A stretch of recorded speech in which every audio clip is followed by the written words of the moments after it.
Hi guys! So good morning and mag-skincare lang ako guys dahil marami tayo ngayong breakouts.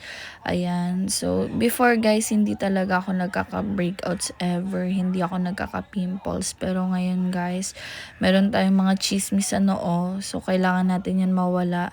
So kailangan natin maglagay ng serum. Ayan. And kailangan din natin siyang i-massage. So, after niya, naglagay lang ako ng mask. Ayan. So, mahiwagang mask para fresh lang tayo lagi kahit may pimples.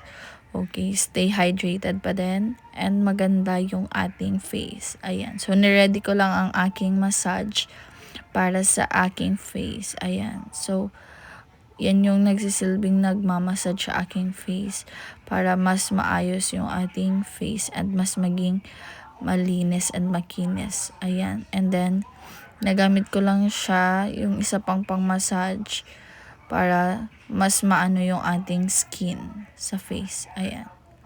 So, after nyan, naglagay lang ako ng lip tint para mas fresh na yung ating atake. Ayan. And then, ganyan lang ang aking morning routine guys usually. So, thanks for watching. Bye!